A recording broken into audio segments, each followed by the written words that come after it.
పచ్చని పల్లె పచ్చని పల్లె మబ్బుల్లో లేసింది వాకిళ్ళు ఊడ్చి ముగ్గులు పెట్టింది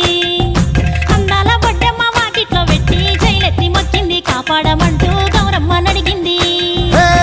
ఆడబిడ్డలు ఇంటింట నిందే అమ్మ నాన్న గుండెంతో పొంగే సత్తి పిండి సకినాలు చూస్తే నోటి నిండా ఊరిల్లూరే పొద్దు పొద్దున్నే తమ్ముళ్ళు లేచి పూల కోసం బయలెల్లి ఉరికే శాపపరిచి వాకిళ్ళలోన చెల్లెళ్ళంతా బతుకమ్మ పేర్చే